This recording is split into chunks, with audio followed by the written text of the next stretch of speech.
Hotseat. Every weekday, 7 to 8 p.m. KFM's Hotseat. Only on 933 KFM.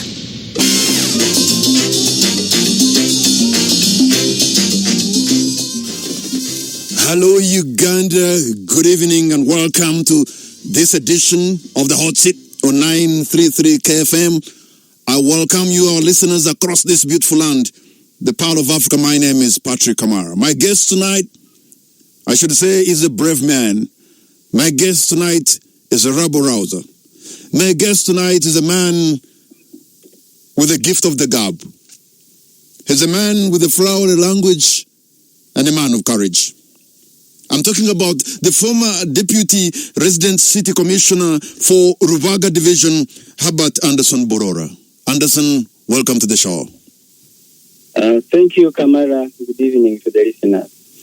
Anderson, I've just been seeing on my different platforms, social media platforms, and they're all saying that yet again, Anderson Borora is in the eye of the storm. You have decided to take the bull by the horns, claiming that there's a lot of abuse and corruption in the NRM, and so you are launching the NRM in resistance. But as you take this bull by the horn, you could also be surely swimming against your current. Your take? Well, that is true, and according to Ugandans who have been able to speak to, all of them are worried, like, your life is going to be taken. And Kamara, to all the listeners, this is absurd that everyone cannot speak their mind, cannot mention where it is wrong for fear of their life. That is absurd, and it should be not in this era that's how far Ugandans can be. Let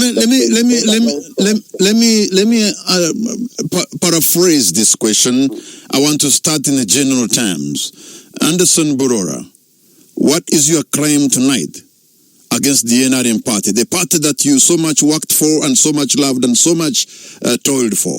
What is it that you are up against that you realize now it's pushing you out of your own party?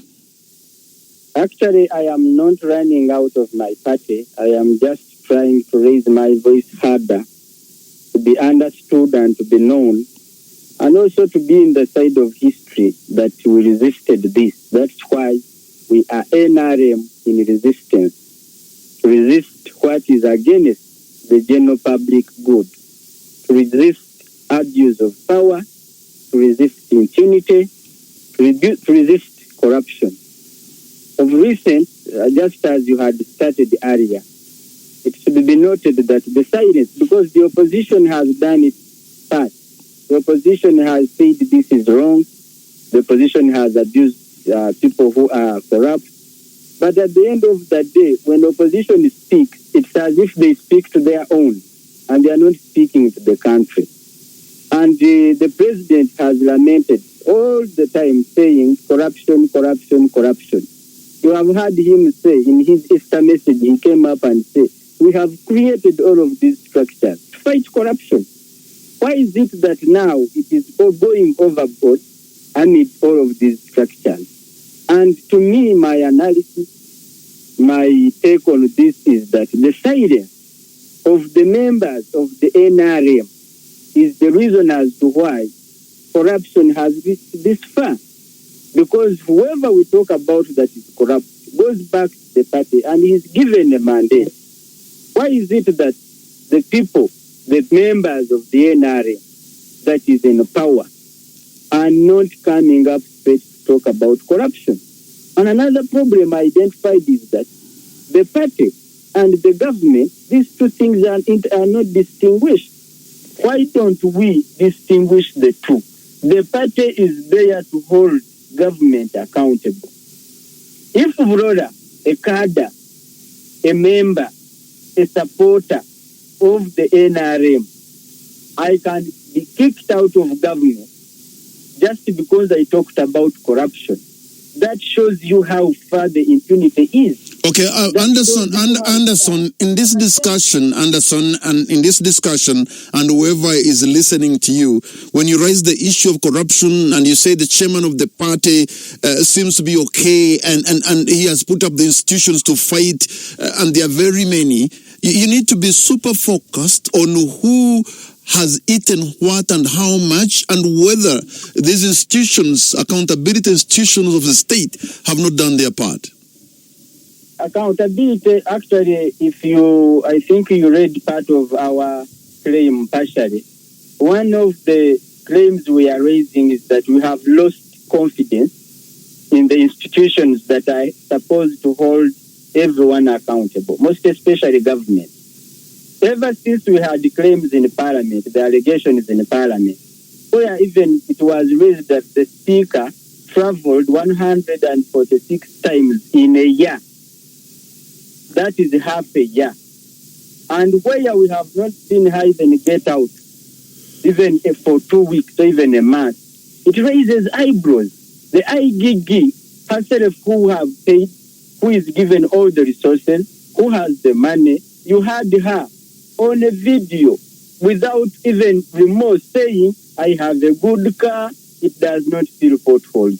I have insurance, I can go to abroad and I am treated. I have all these incentives to make my life. But you, the layman, I don't know what you are going to do. That was the IGG. Now, you want me to have confidence that the IGG will come up and fight corruption? The other vice, Kamara, is right now we have done too much that we know each other. I have done too much that people know what Aurora has done. So if Aurora works and he says, I am going to fight corruption, the first thing they do is to look for what he has done. We expose him. Not saying that we are giving accountability for what the public is asking for. No. But you see, I don't want. I'm still. Yeah, but wait a minute, because you've spoken so many words, and you've quoted the Inspector General of Government, the Honorable Betty Kamya. The words you said, I haven't heard them, but if listening to you, it appears also you could also have picked them out of context. This could be a leader who's telling you and I and everyday Ugandan, and look, we are in a better position to fight because people of her caliber, the elite, those who are in government positions, have been cushioned by their jobs to have good lives. We, the people, it is incumbent upon us to really fight. In fact, it looks like he's telling us, fight because you either fight or die. The people like her are already comfortable because of their jobs. So he looks like, for me, my interpretation is that they're telling, you know what, don't rest on your laurels. You have to fight.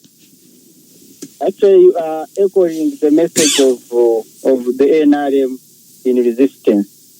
We are resisting against all of this because we have been given all the information at our disposal to find out which better position can we take. I was telling you why we have no confidence in institutionalized offices that are mandated to fight this corruption. Okay. And why we are saying this is now an MP will not be able to raise his voice or her voice because she has a loan in the parliament. The moment he wakes up to fight corruption, the next day the Muyindi will be at the door knocking, I want my money. Now, everyone is mortgaged. Institutions meant to fight corruption are mortgaged by their past. Leaders who are supposed to fight corruption are mortgaged by their past. And everyone has a record. The next day you wake up, the next morning you find your issues on social media and everywhere. And that is what has made corruption in Uganda keep swallowing to the extent that right now, no one is ashamed.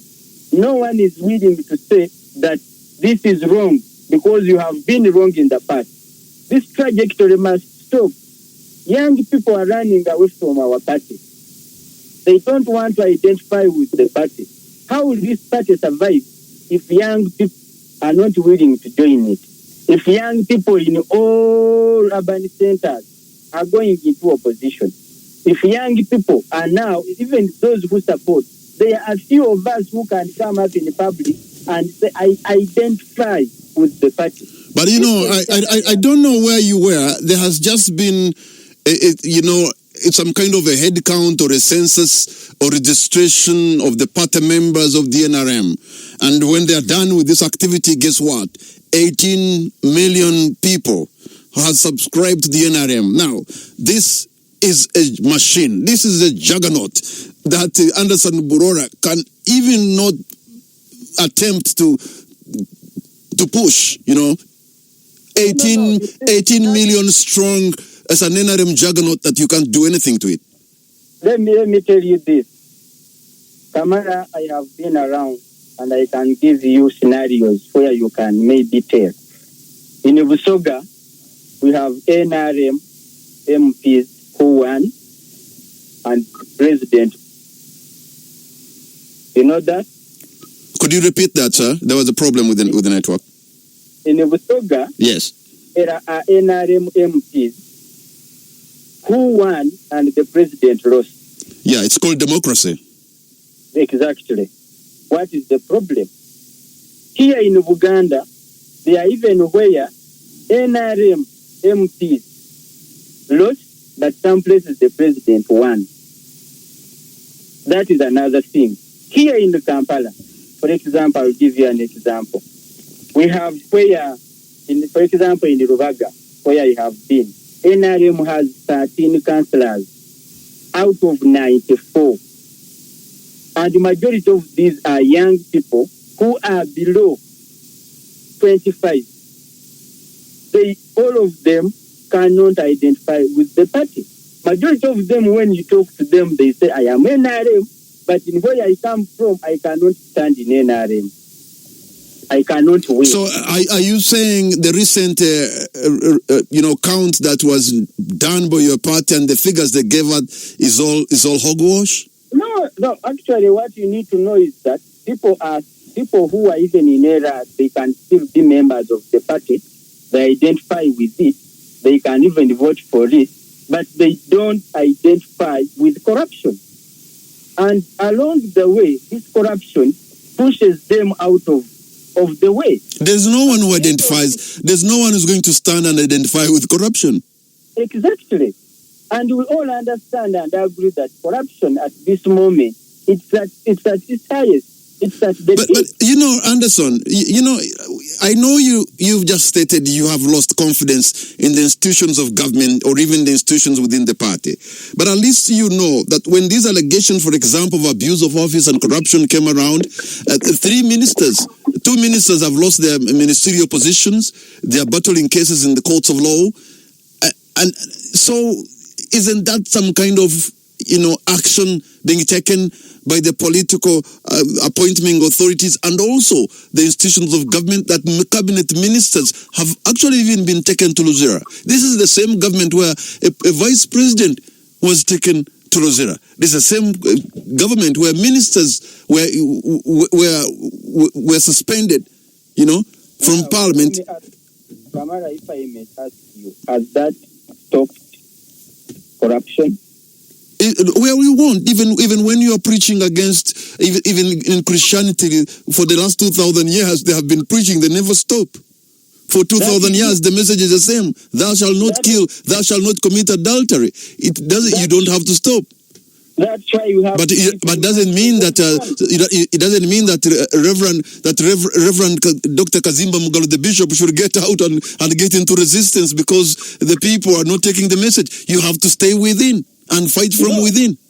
Even if when you stay within, you remember recently the Church of Uganda pulled out of their convention with the UK because of homosexuality. You remember that? Yeah, I suppose it's the United Kingdom that moved and not the Universal Church. The Universal Church, but there are those who pulled out. They are allegiance to the Church of England. They did because at that point, they did not agree. At that point, they reached a level whereby we can disagree on this and we cannot stay in it. The matters of corruption are matters we cannot say that this is small corruption, this is big corruption. To this extent, we agree with the corruption. To that extent, we don't agree. And but by the time we have these kind of pointers everywhere, you have people crying of social services. You have people crying that there are no medicines in hospitals, but there is money. There are billions of money elsewhere that are supposed to be attending to these similar issues, but this money is not being allocated. Parliament knows because it has representatives. So when you have corruption in the Parliament, where people sit as a group and agree to share a certain amount of money at will, they even go on to create a minute of it, to legalize it, shows you how impunitive they are, shows you how they cannot be remorseful to the public need. Okay. And that alone gives you something to think about. Anderson Burora. Gives you something to wonder if indeed Parliament is responding to the needs of the people. Anderson Burora, hold on to your point, sir, because we're going to take a break and the hot seat will be right back. The hottest debate on all relevant topics, live on KFM's Hot Seat tonight. The Hot Seat. Hear the real story behind the story. Coming right at you. Only on 933 KFM. Welcome back to 933 KFM, and this is the Hot Seat. My name is Patrick Amara. My guest who's joining you online is the former deputy RCC for Duwaga, Anderson Burora. Anderson, are you still with us? Yes, sir.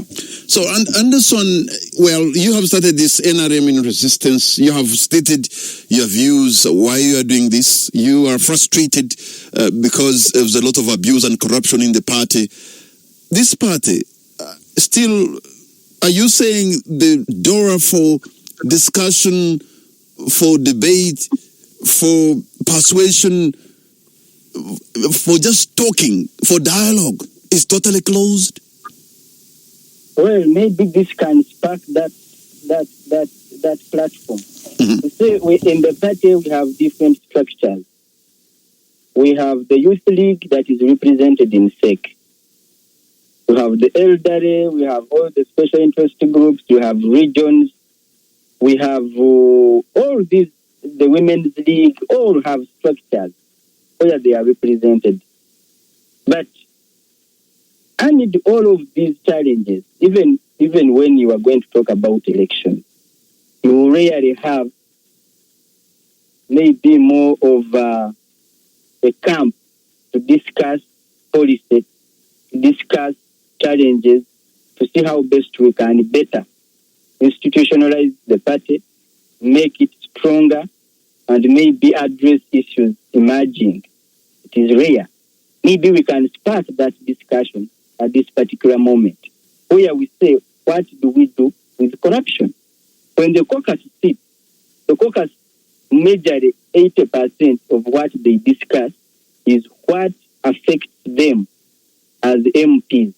Some say we have loans, some say this one is fighting me, someone say I want this, some say, and that is why even when you see the budget, local governments don't have money, but MPs and Parliament has created the budget in the Parliament where it comes and supports MPs in the constituencies.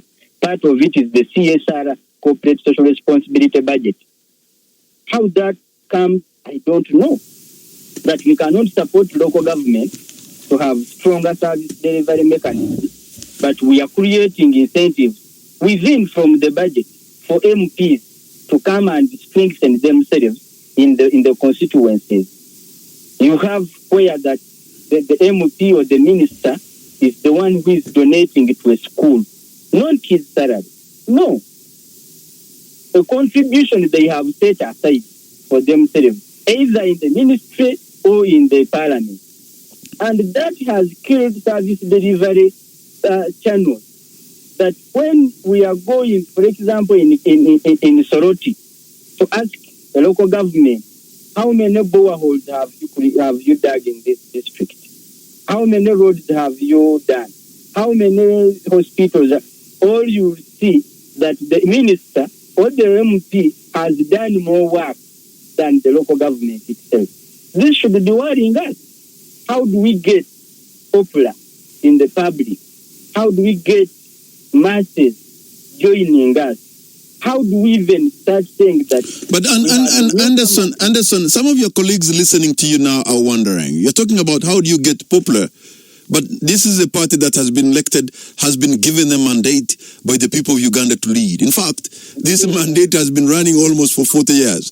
And you wonder why, if there is no any value the people are seeing, how are they again winning these elections almost in every cycle?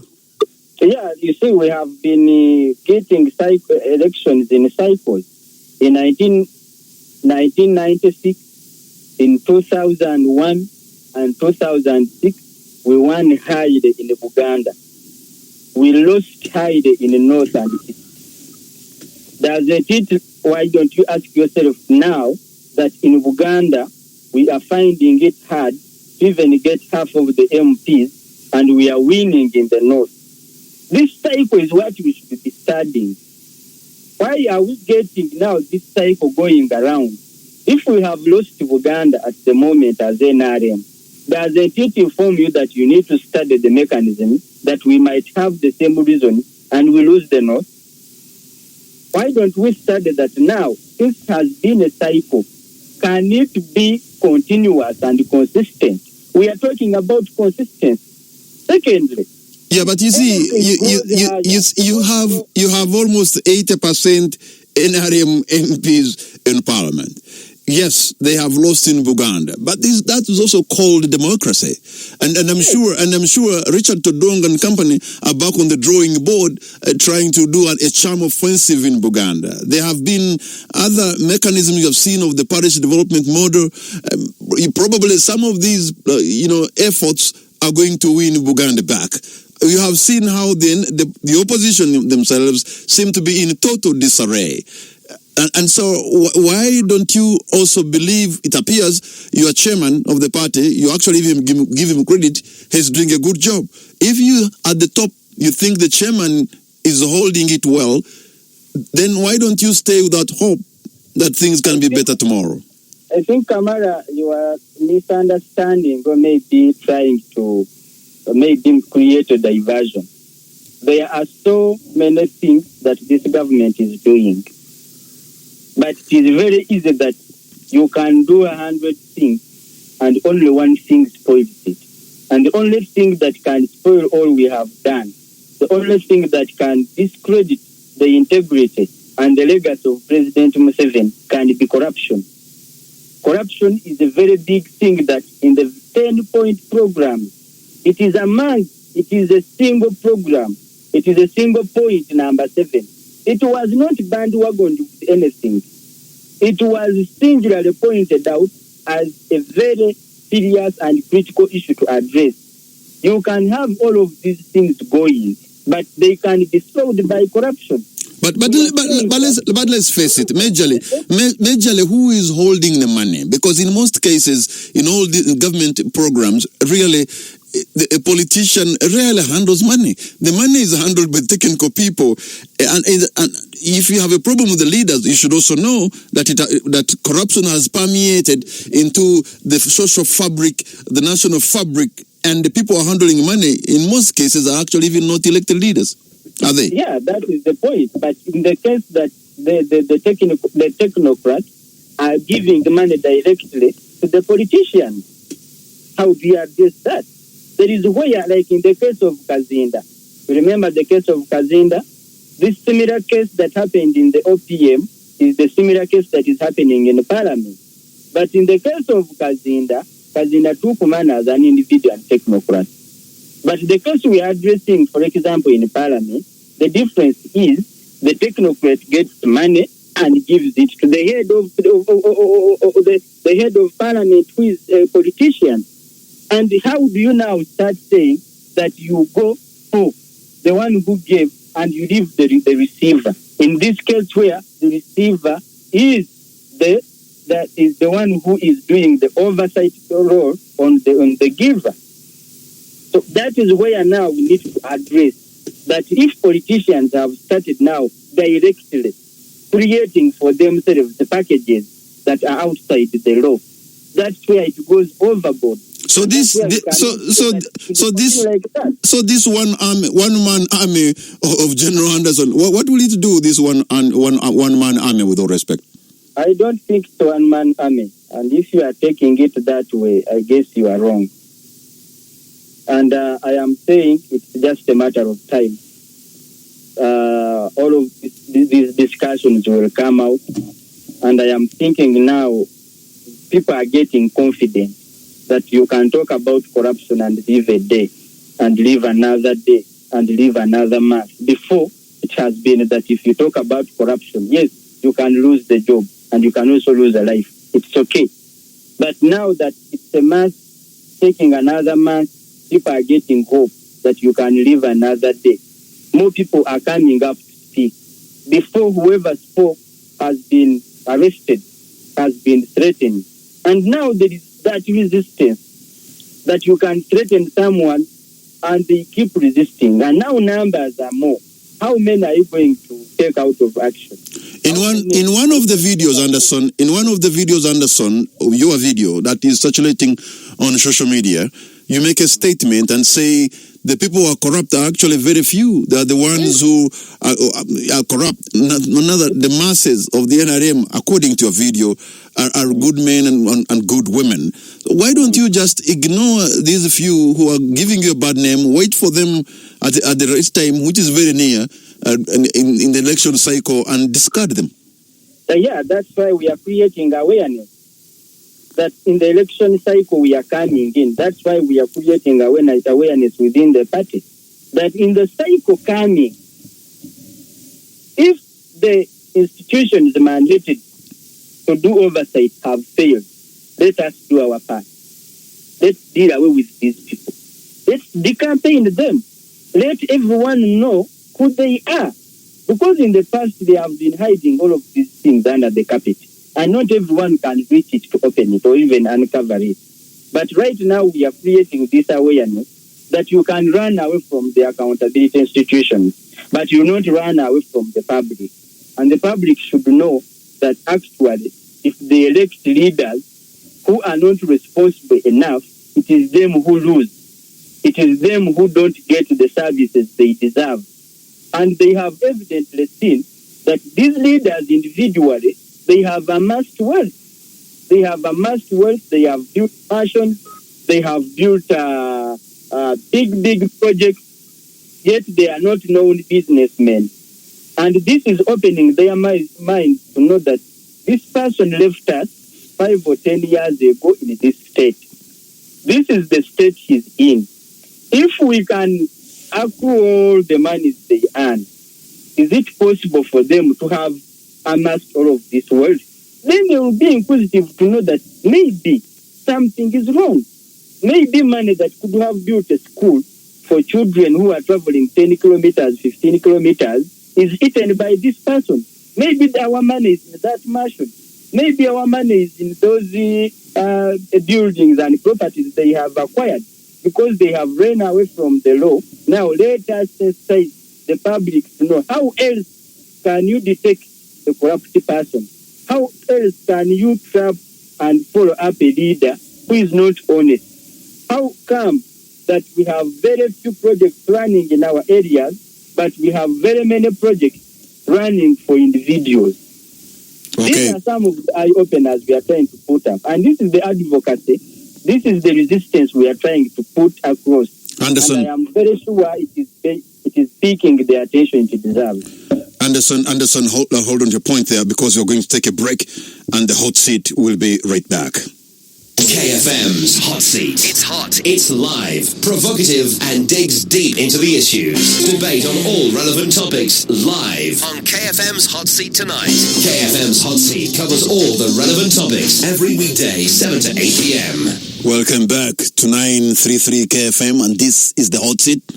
My name is Patrick Amara. My guest online is former Deputy RCC for Ruvaga, Anderson Herbert Burora. And Anderson, as we speak right now, I can also see the social media platforms are also going gaga. And let me just pick a few things that people seem to be saying right now. Actually, they say that this is Anderson back in his original factory settings. And they say that at one time you took the fight for accountability on Loboa Hospital, you dropped it along the way. They say at one point you were very vocal on the health sector, you abandoned it along the way. They're also saying that Anderson is going back to his times of political antics, which were codenamed named Jobless Brotherhood and Man for Attention. So, I mean, it looks like some people think that this is your modus operandi, and very soon you'll be moving on, like you have done before. I actually, they are trying to cite my consistency in this. I wish they were saying that I have twisted what I have said in the past. Since they are maintaining that this is who I am, maybe I can go where I can stop or where I can, and maybe anyone else can carry on. And in the event that they don't carry on, when I regain the energy, I'll start from where I began or I stopped in the past. But that is not the case. I have not abandoned anything. In the Ministry of Health, you remember in COVID, the president fundraised for pickups to support responses in different districts. And it came out that some of the ministers have taken these cars as lead cars, as cars that do their errands at home. Some take children to school. I raised this. I have been conscripted in the past that I have a job where I am not supposed to talk because I am talking about a network that runs from where I am to where I am. Anything I say, I have a whip to crack me. And that has been the wall. That's why I'm trying to run away from that wall that keeps my conscience bent. You cannot bend all consciences around and you think everything is going on right. But the good note is that some ministers returned those cars, except one. And that minister is one who is the right Minister of Health. He's the one who still has the vehicle, which is meant to support, which is meant to be in the district, responding to emerging issues of the people. And this is Kamara. Actually, this is why I feel bitter. And I think we need to make sure that the public knows that these people are doing these things. Because as I said, not everyone is going to access the carpet to know what is under. And if people are saying that these are antics, they are antics that are on merit. There are things we do that really can be ignored. And if at this moment everyone is saying that we should ignore corruption, we should ignore misappropriation of public funds, I feel sorry for such people. I wonder if these people actually have all the senses functional that they don't see. And actually, those people who try to sanitize it are the most vulnerable, are the people who need these services functional. But your statement has just reminded me that within the NRM party, up in the hierarchy of that party, you have an ally in the name of Richard Todwong, the Secretary General. He raised these very issues and said, the very things that you are saying. So in other words, you are not alone. The party leadership is aware about these things. So why don't you just stay within? Call the Secretary General. Because he was the first to point out the very things you're talking about, if you remember. Yeah. And that was even when before he was the Secretary General. Have they stopped happening? I am a Christian. One of the reasons why we go to church every Sunday, even in other services, is to be reminded and not be reluctant. Is to be reminded of the grace of God and why we should stick to it. But not to turn against the church and then you fight it. No. Not to go renegade. No, I am not being renegade. This is my right as a member of the party, as a citizen, and I am speaking about a position that is not of the party. The party of NRM have 4 pillars: patriotism, Pan-Africanism, democracy, and socio-economic transformation. So let me, Anderson, to some people, okay. Hold on. Okay. Those pillars cannot stand where there is corruption. Those 4 pillars in the party, they cannot stand. They cannot be strong. They cannot even have the lifespan that is prescribed if there is corruption. The same reason we are saying we need to eliminate. I told you among the 10-point programs of the NRA, NRM, corruption was singled out, given a number, prioritized. So if there is anything to do with making sure that that pillar is strengthened, I am actually playing within the sanctity of the party. So now, it appears this is going to be understood to mean that Anderson Borora has gone rogue, and all the party machinery will be mobilized to take you on. Surely, you are swimming against the current, and chances are you will drown. I actually, this is going to help us to know who is corrupt and who is not. If the party comes up to dispense what I am saying, that will confirm that actually we have work to do in the party. If the government comes up and says, I have turned a rogue, where even the president recently, not even a month ago, has come out to raise the same issue, then you will all know who actually is sponsoring this corruption we are talking about. Actually, we will know who the real enemy of the country is. We will know who the real enemy of progress is. And actually, that is what we want to know. We want to know who is sponsoring this. Because if name calling comes, if people start saying, no, this is a basin, yes, it is a place, we shall know who to address these matters to. And I am not here, actually I am not doing what I am doing to be misunderstood or to be understood.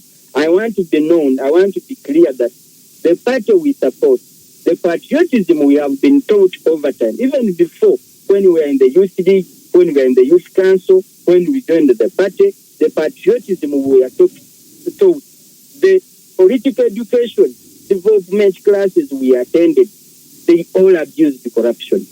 They all told us that we cannot develop a country where there is corruption. They told us that we cannot have classes within communities. They told us that the only thing that can build a country is having a proper superstructure, is having a strong economic base, and that can only survive on hard work. You know, on one point, when I listen to you, Anderson, you seem to suggest that you have a party that is facing an existential threat.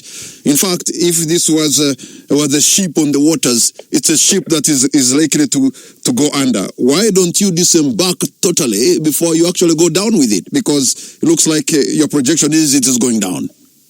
Since 2001, so many people have been disembarking, and even where they have gone, they have scattered. They have not been able to raise the issues externally. They thought they would use this externally to outdo it, and they have failed. We are students of history. We are students of the past. And the past teaches us how to deal with the present and the future. It has been proved that disembarking is actually more dangerous than addressing issues where you are. I want you to tell me, Dr. Cesar Besigye left from the party. The party threw him out. He's now running around the country to make another party. Has he addressed the issue? So are you convinced? Are you convinced the party is going to tolerate this kind of talk from within? Don't you know that just like the proverbial sword of Damascus, it will be hanging on your head anytime you will be chopped? No, it's okay. What is the cardinal here is that we all do what we can do, and we leave the rest to those who can, or if they wish to do the same. I am not here to win. I am here to do what I can do. I am saying what I am saying to make sure if I can have a few others abusing this. Maybe if we have become many, that are abusing this impunity, the abuse of power around, it can create some sense of fear. If the leaders and the members of NRM from their respective areas in the country can raise voices and say no to certain leaders, maybe it can be a lesson plan. It can address some issues. Okay. If we have a few people drop maybe in the coming election because of this initiative, maybe we have one.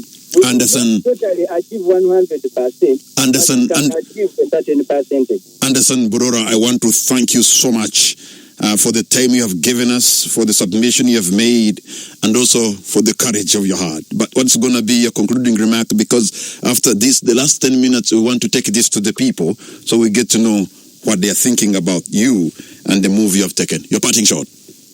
I request that whoever is listening to us, it doesn't focus on the individuals, but they put emphasis on what we are saying.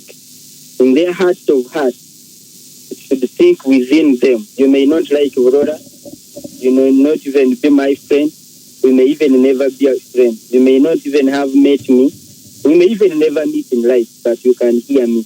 Focus. Let us focus on the issues we are raising and not individuals. I may have my issues, but those are for another case. The case we are raising here is for the continuity, for the well-being, for the lifespan and the country's development and growth.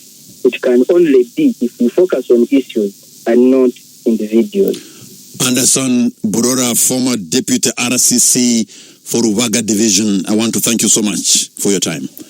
Welcome. We're going to take a break and the hot seat will be right back. But when we come back, we shall also open the lines so that you too can also have your say. We'll be right back. KFM's Hot Seat. It's hot, it's live, provocative, and digs deep into the issues. Welcome back to 933 KFM, and this is the Hot Seat.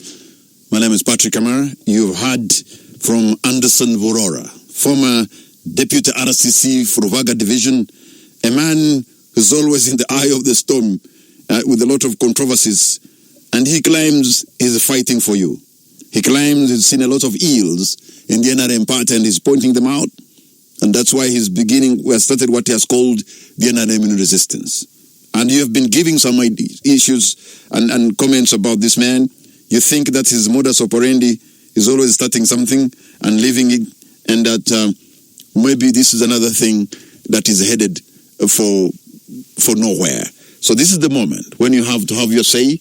The numbers are, all lines are open now. You tell me where you're from and your name and keep it short. But if I may remind you, is that this gentleman, Anderson Burora, thinks that corruption is taking down the political party that is in power. And he says a few men at the top, their hands are dirty. And because of that, he doesn't want to join the devil on the table. So he's moving out.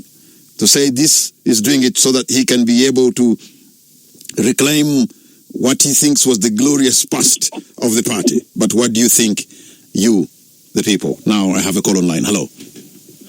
Hi, hello, Kamala. Good evening. Talking to Gavin from Naria. Gavin in Naria, you're loud and clear. Go right ahead, sir. I would support Aurora on condition that he's raising something of concern. Mm-hmm. But I think as a family, when you have a conflict or an issue that you have seen, Mm-hmm. we are in a political environment whereby you don't want the opposition to use that very chance to take advantage of your weaknesses. How do you handle internal conflicts or internal issues in a party like NRM?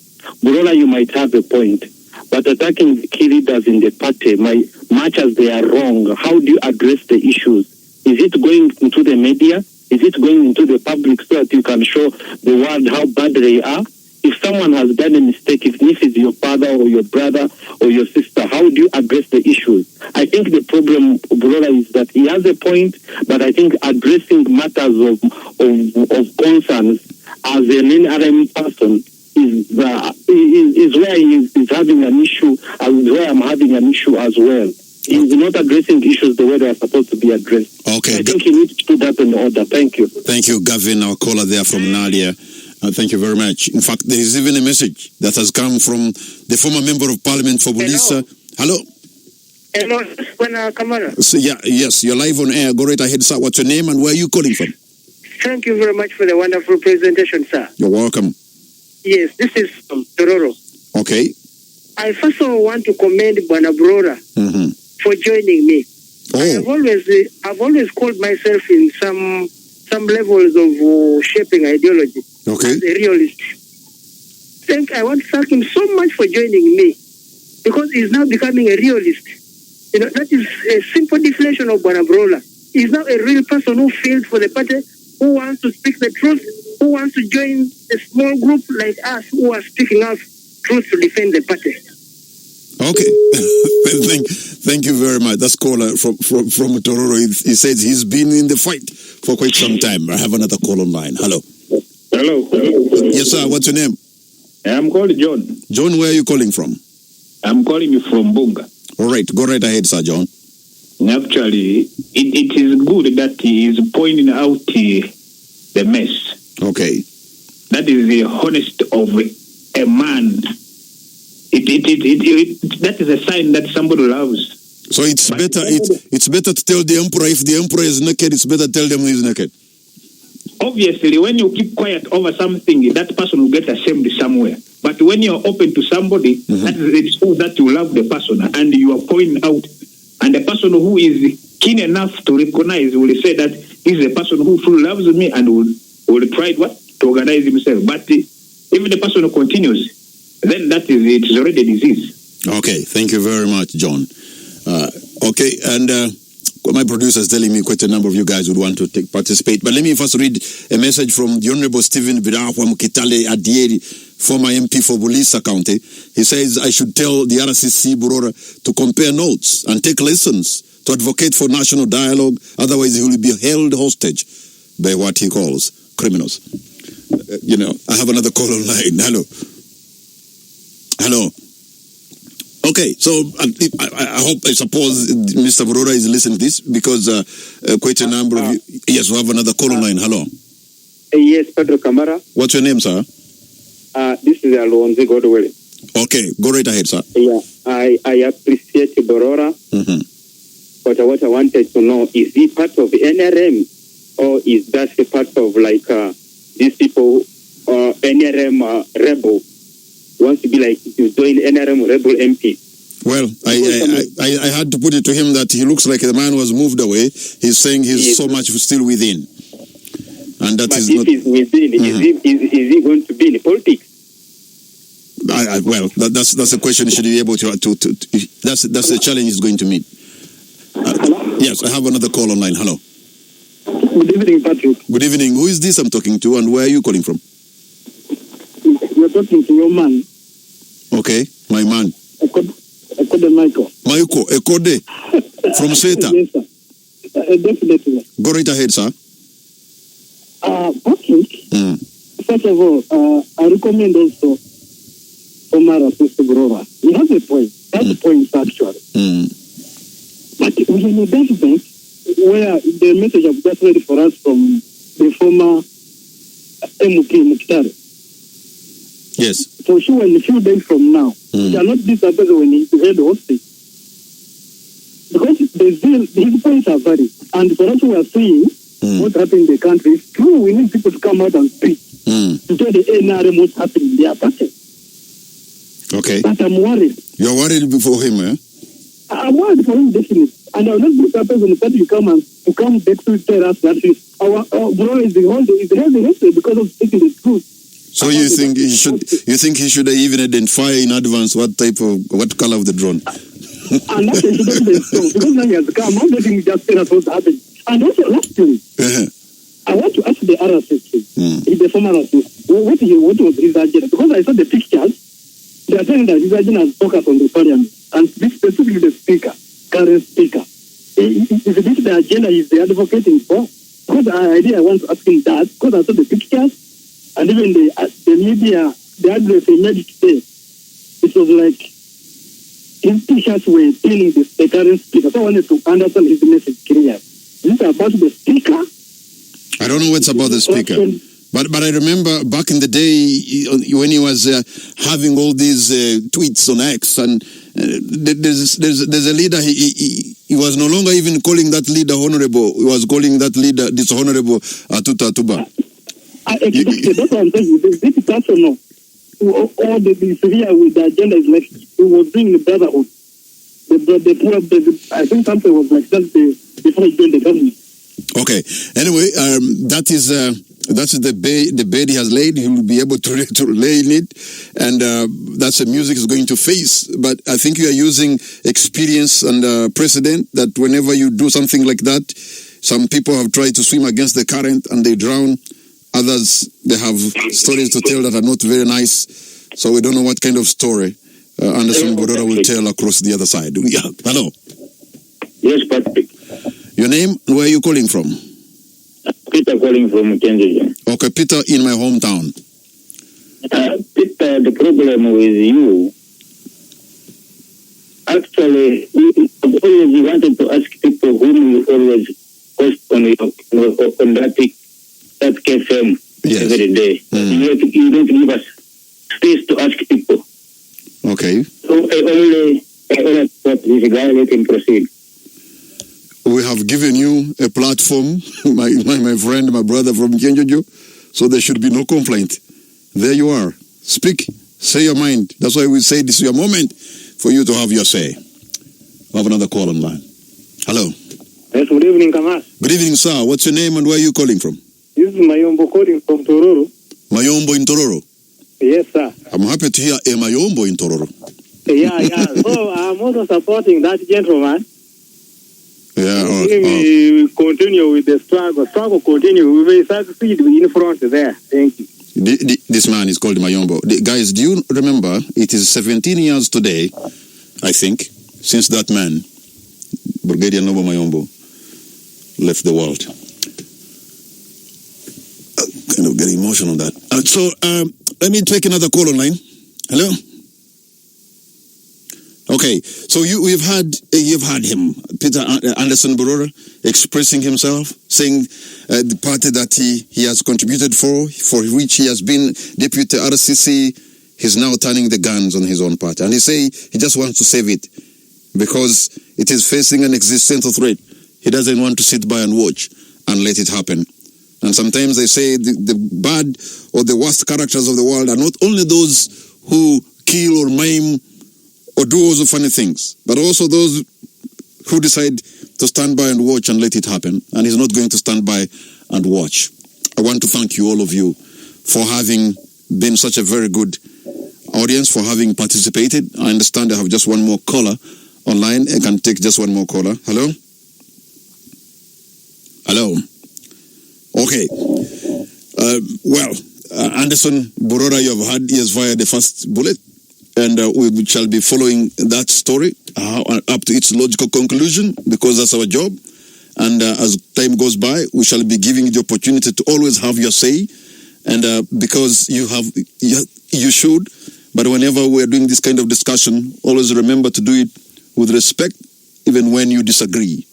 Because disagreeing with respect is the nature of the debate. Good night. And God bless you, Gant. The hottest debate on all relevant topics, live on KFM's Hot Seat Tonight.